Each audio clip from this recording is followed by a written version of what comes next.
Friends, hope all of you are fine. How are your studies going on? I believe all of you are seeing the videos lecture regularly and completing your work on regular basis. Today, I Shama Khan is going to teach you lesson number 4, that is the throne of judgment. This is lesson number 4, the throne of judgment from your English Junction Standard 4th. Before we start this lesson, let's revise lesson number 3. What was the name of the lesson? Yes, very good. The name of the lesson Was It a Dream? By Edith Roberts. So, let's recall the lesson by asking a few questions. The first question is, what was the name of Rita's brother? This is Rita's brother. What was the name of Rita's brother? Very good. All the students are ready with the answer. Yes, the name of Rita's brother was Frank.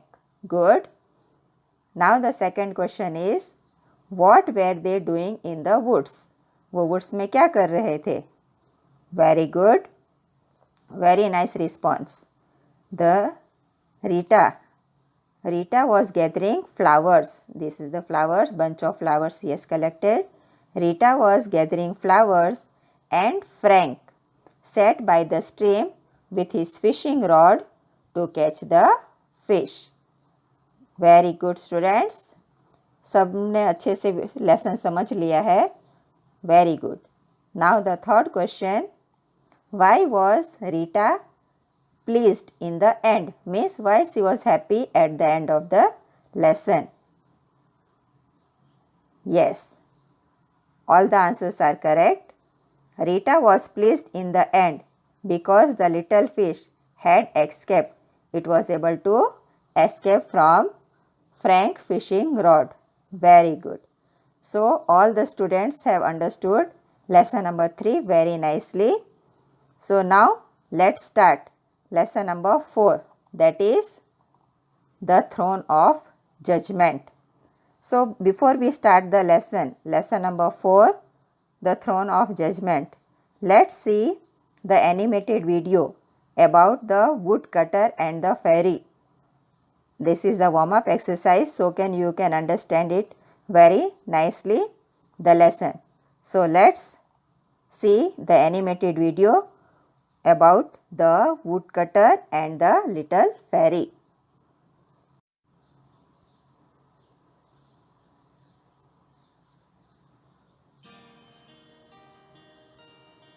Once upon a time, there lived a poor woodcutter.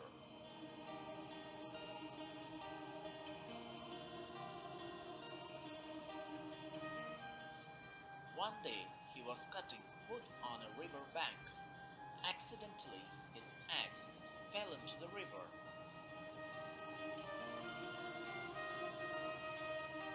He tried his best, but he couldn't find his axe.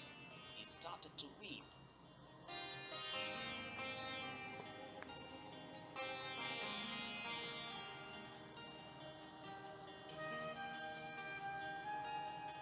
An angel appeared before him and said, "I'm here to help you." She dived into the river and came back with a golden axe.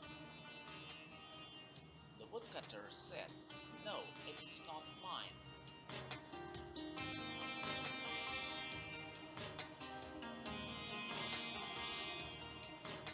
She dived again and came back with a silver axe. He said, "No, it is not mine."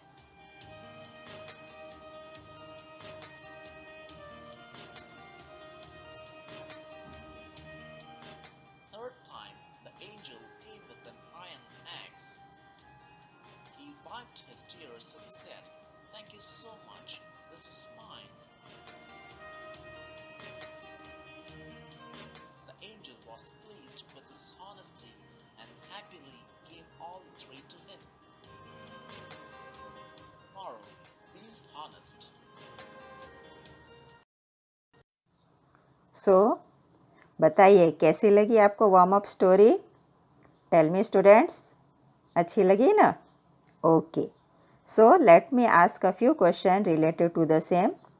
What do you learn from the warm-up story given in the textbook, and what a animated video you have seen? Very good. We learn from the warm-up story about the woodcutter and the fairy that we should be honest. हमें प्रामाणिक होना चाहिए. Very good.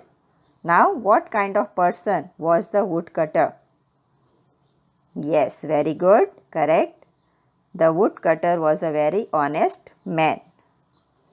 Third question, what do you learn from him? Woodcutter से आपने क्या सीखा? Yes, सही है. We learn from the story के from him that the reward of being truthful. अगर हम सच्चे होते हैं तो in the end we will get its fruit. अब हम सच्चाई का साथ देंगे तो उसका फल हमें मिलेगा. कैसे हो? उसकी एक एग्स गिर गई थी मगर फेरी ने उसे 3 सोने की, चांदी की और आयरन की तीनों एग्स लाके उसे दी. यस, तो we should be always truthful in life.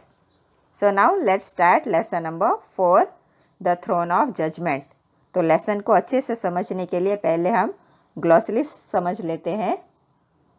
So let's start with the glossary. The first one is throne. Throne का क्या मतलब होता है? What do you understand by throne? A throne is a special chair used by a king or queen, जिस पे वो बैठते हैं, जिसे हम अपने आसान भाषा में सिंहासन कहते हैं. तो that is the meaning of throne. The second is judgment. Judgment का क्या मतलब है? The ability to make sensible decision about situation और पीपल, यानी कोई भी परिस्थिति या लोगों के बारे में सही निर्णय करना. That is called judgement. Skill. What is the meaning of skill? कौशल्य. हमारे अंदर क्या एबिलिटी है? That is called skill. So what is the meaning of skill? Ability और कौशल्य. Next one is there ruins. RUINS. What is the meaning of that? The part of the building that remains after it has been destroyed or damaged. कोई भी चीज़ बहुत सालों तक ऐसी पड़ी रहती है तो क्या हो जाती है? खंडहर बन जाती है, यानी सारी चीज़ टूट फूट बिखर करके बिखर जाते हैं. तो वो जो बिखरी हुई चीज़ रहती है दैट इज़ कॉल्ड ruins. पहले ज़माने में बहुत राजा महाराजा हुआ करते थे, मगर अब उनके महल कैसे हो गए हैं? ruins. अगर उसके अच्छे से संभाल नहीं लिया जाता है तो वो खंडहर बन जाते हैं. सो ruin means the part of the building that remains after it has been destroyed or damaged. Next one is shepherd. Easy one. People who take care of sheep and goat. जो लोग शीप और गोट का ध्यान रखते हैं उसे कहा जाता है शेपर्ड. हिंदी में गडरिया भी कह सकते हैं.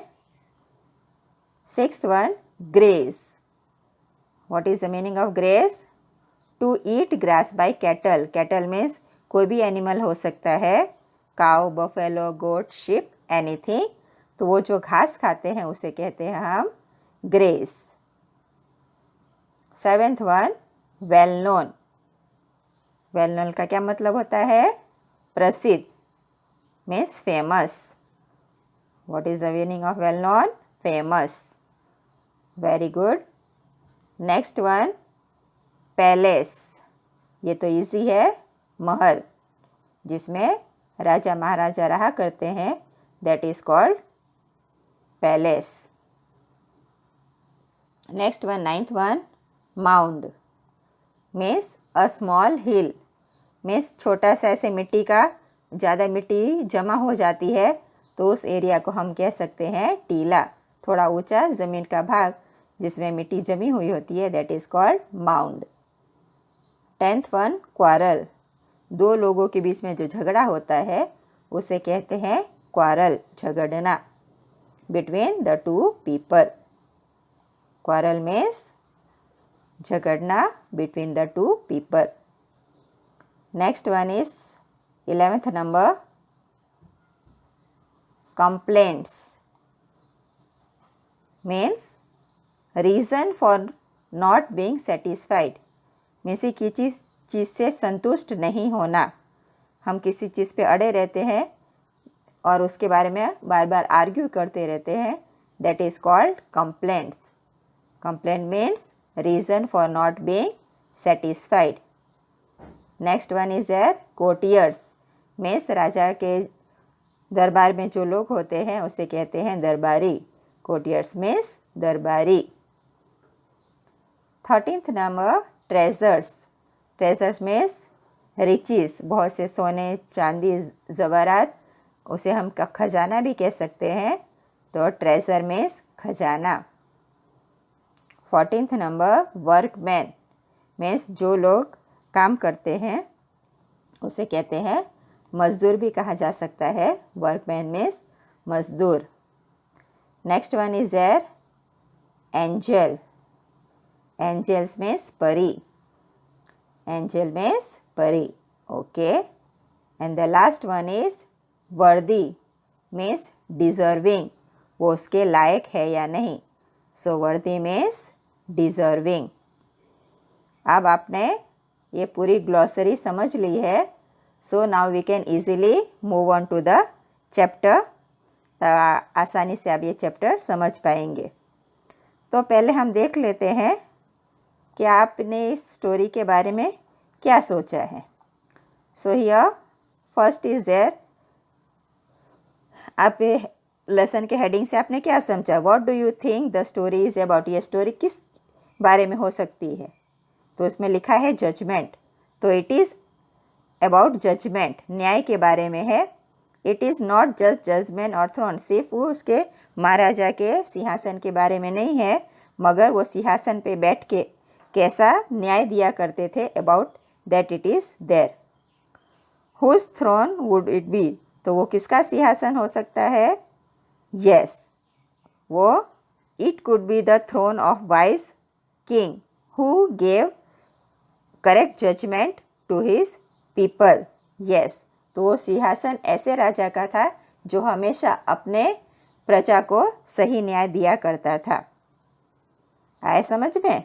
सो this is the explanation of the heading the throne of judgement. तो अब हम ये स्टार्ट करेंगे पहले with the first paragraph of the lesson. Many years ago, the city of Ujjain was one of the most well-known cities in India. बहुत साल पहले जो उज्जैन शहर है वो हमारे इंडिया में बहुत फेमस था. It was the capital city of King Vikramaditya who ruled his kingdom wisely. तो ये किसका राज्य था. उज्जैन किंग विक्रमादित्य का राज्य था जहाँ पे वो बहुत अच्छे से शासन किया करते थे. King Vikramaditya was a strong and brave king. King Vikramaditya बहुत ब्रेव और स्ट्रॉन्ग किंग थे. He was known for his skill in judging people perfectly. He never made a mistake in judgement और पनिश द रॉन्ग पर्सन. तो वो brave और strong तो थे ही, मगर उनकी जो सबसे खास क्वालिटी थी जो वो थी, उनका कौशल्य था कि वो कभी लोगों को अच्छे से जज कर सकते थे, उनको समझ पाते थे और उन्होंने अपनी पूरी ज़िंदगी में कभी भी गलत न्याय नहीं दिया और हमेशा जो गुनहगार होते थे उनको सज़ा मिलती थी और जो मासूम बेकसूर होते थे उन्हें कभी भी उन्होंने सज़ा नहीं दी. तो here from this paragraph late me ask you a question. Who is the king discussed here? यहाँ किस राजा के बारे में बात हो रही है. अरे वाह, गुड. तो here it is talked about King Vikramaditya.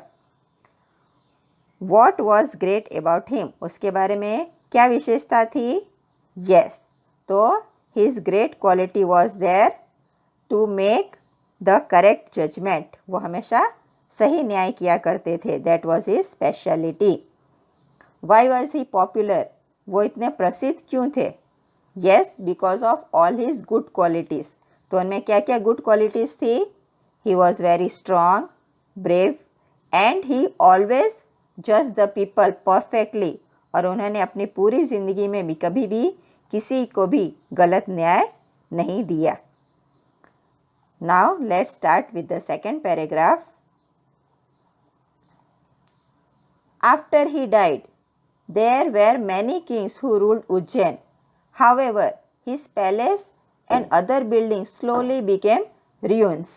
Shepherds often took their sheep and goats to graze there, but no one remembered or knew anything about King Vikramaditya. तो ये तो पहले की बात है। अब क्या हुआ? बहुत आफ्टर ही डाइड, जब किंग विक्रमादित्य गुजर गए तो बहुत सारे राजा महाराजा आए जिन्होंने उज्जैन के बारे में उन्होंने उज्जैन पे राज्य किया। और जैसे ही वो गुजर गए तो बहुत सारे राजा महाराजा उज्जैन पे शासन किया और धीरे धीरे उनका जो महल था वो और उनके अदर बिल्डिंग वो धीरे धीरे उसका ठीक तरह से संभाल नहीं लिया जाता था, तो वो धीरे धीरे खंडहर बनने लगी। शेपर्ड फिर क्या हुआ? बहुत बहुत सालों के बाद वो जब वहाँ कोई नहीं रहा करते थे तो क्या हुआ? वहाँ पे बहुत सारे जो चरवाहे थे, शेपर्ड्स थे, वहाँ पे आके अपना शीप्स और गोट्स वहाँ पे चराए करते थे। बट उन लोगों को किंग विक्रमादित्य के बारे में कुछ पता ही नहीं था, क्योंकि वो जानते ही नहीं थे, वो तो सामान्य लोग थे, तो उन्हें उनके बारे में कुछ भी पता नहीं था।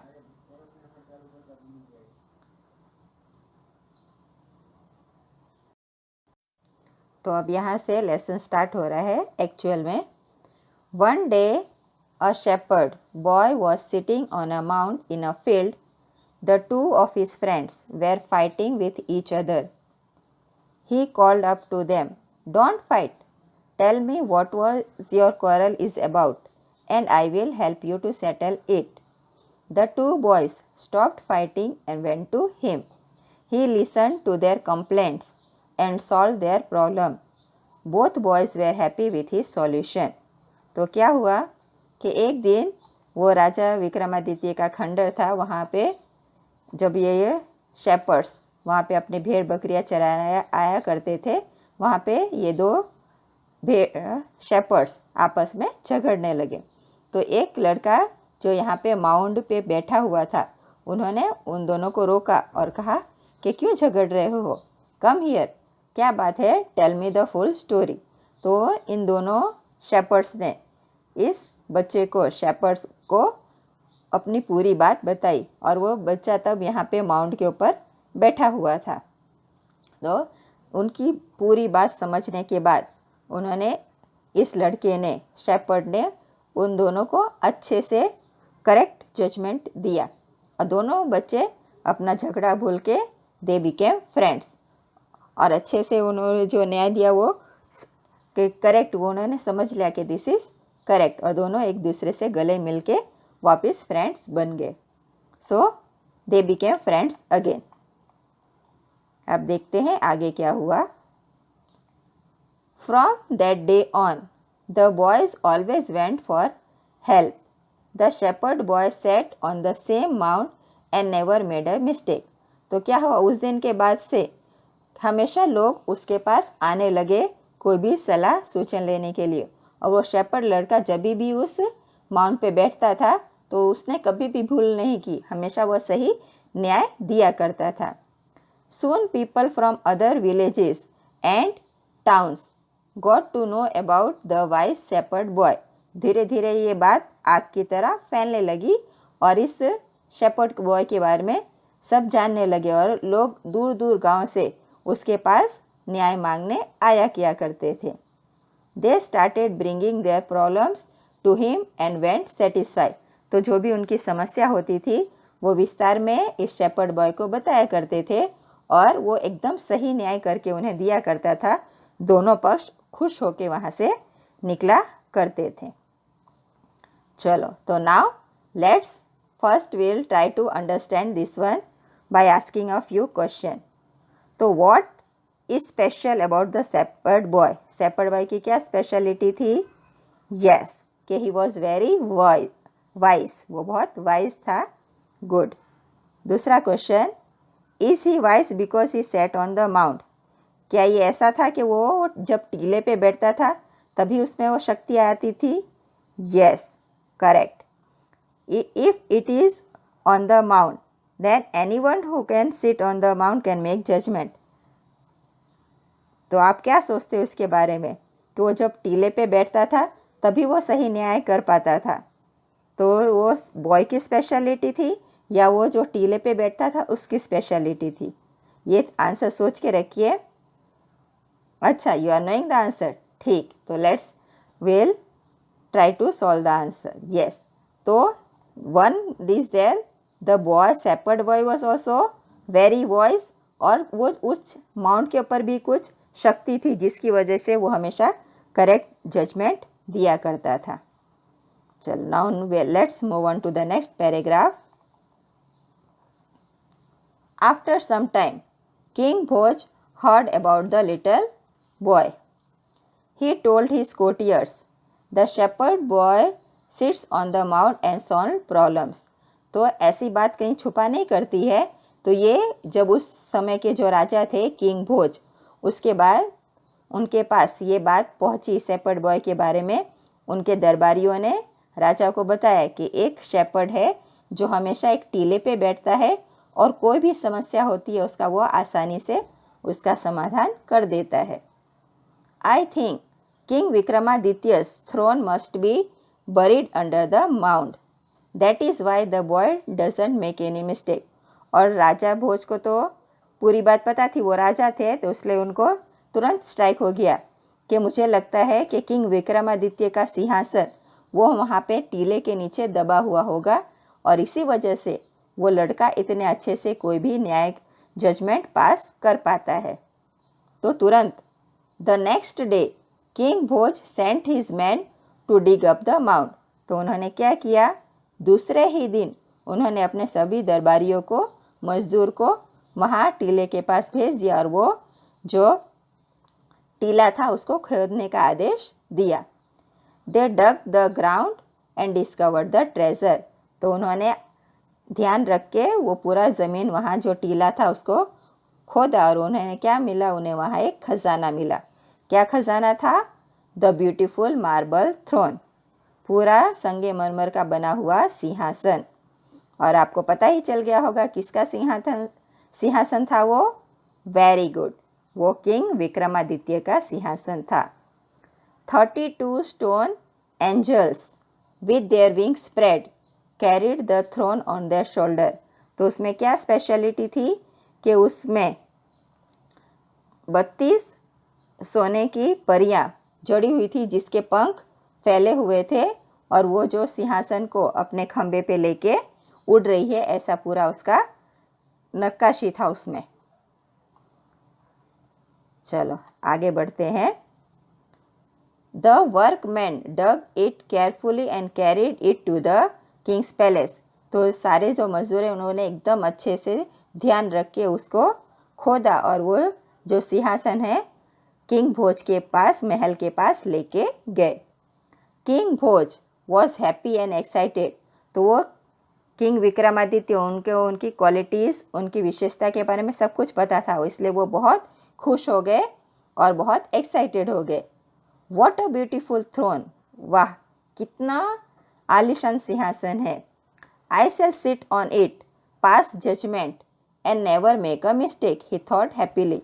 तो तुरंत उनके मन में लालच आ गया कि अब ये सिंहासन पे मैं आसानी से बैठ पाऊंगा और जितने भी मेरी प्रजा है उसको मैं सही न्याय दे पाऊंगा और आज के बाद मुझसे कोई भी मिस्टेक नहीं होगी। और ऐसा सोचते ही उनके मन खुशी से भर गया। अब देखते हैं आगे क्या होता है। King Bhoj fasted and prayed for 3 days। तो सिंहासन से बैठने से पहले किंग भोज ने 3 दिन तक उपवास रखा और भगवान से प्रार्थना की। On the 4th day he was ready to sit on the throne. अब उन्हें लगा कि अब मैं एकदम शुद्ध हो गया हूँ, पवित्र हो गया हूँ और अब मैं चौथे दिन इस सिंहासन पे बैठने के लायक हूँ। When he touched it, one of the stone angels came to life. और जैसे ही उन्होंने वो सिंहासन को छुआ तो एक चमत्कार हुआ। क्या चमत्कार हुआ? यस, जो वो पत्थर की परी थी वो जीवित हो गई। And said, O king stop. उसने और उस परी ने कहा, अरे राजा रुको।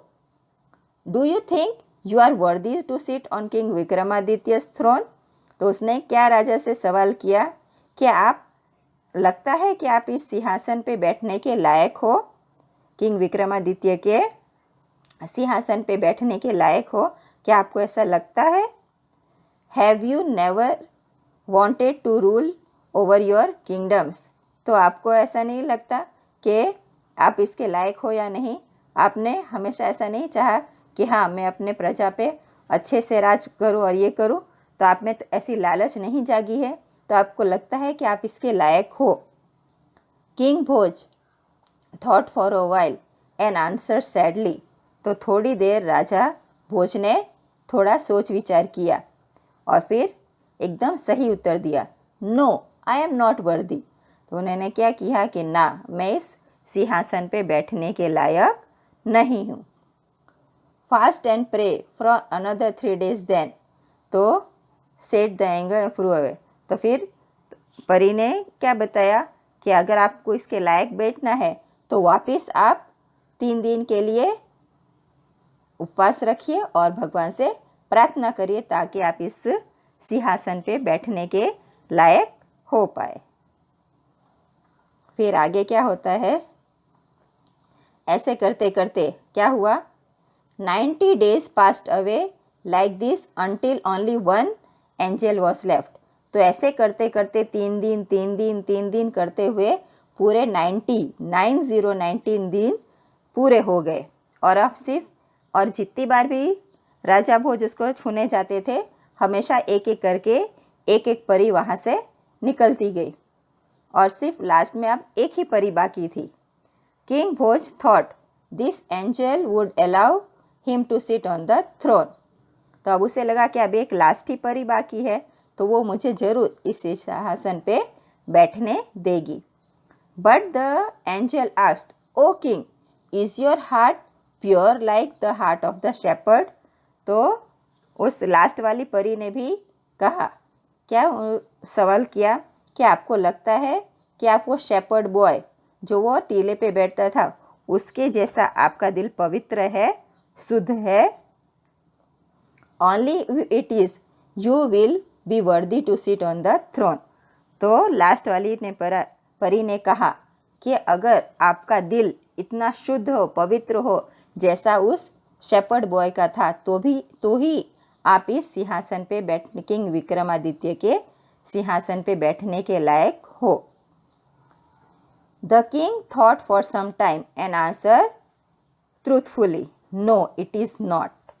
तो किंग विक्रमादित्य ने थोड़ी देर सोच विचार किया और फिर एकदम सच्चाई पूर्वक जवाब दिया कि ना, मेरा दिल इतना शुद्ध या पवित्र नहीं है जितना उस शेपर्ड बॉय का था। The angel heard the king's reply and flew away carrying the marble throne on his head. तो जैसे ही उस परी ने राजा का ये उत्तर सुना तो उसने वो किंग विक्रमादित्य का जो सिंहासन था उसने अपने खंभे पे सर पे डाल लिया और लेके वो उसे उड़ गई। So this is the story.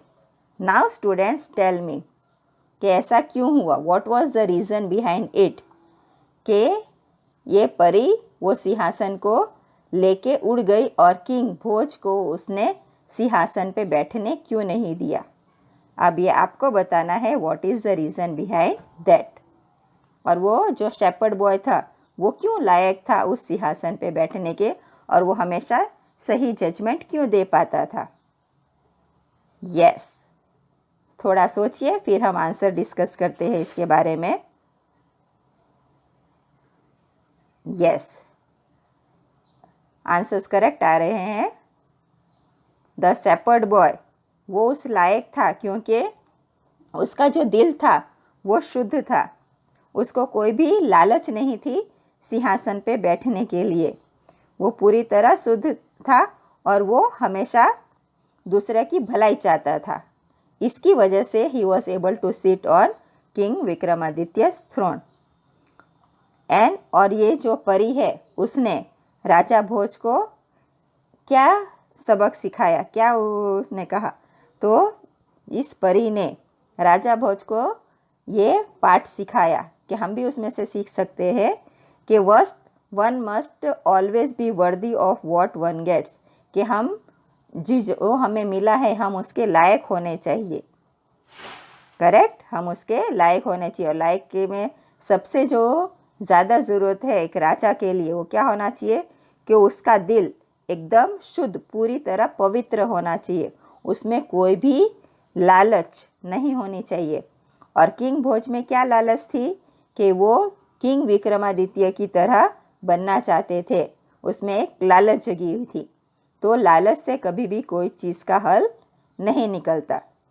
वो चाहता था कि वो भी किंग विक्रमादित्य की तरह बने और एक फेमस प्रख्यात राजा बने।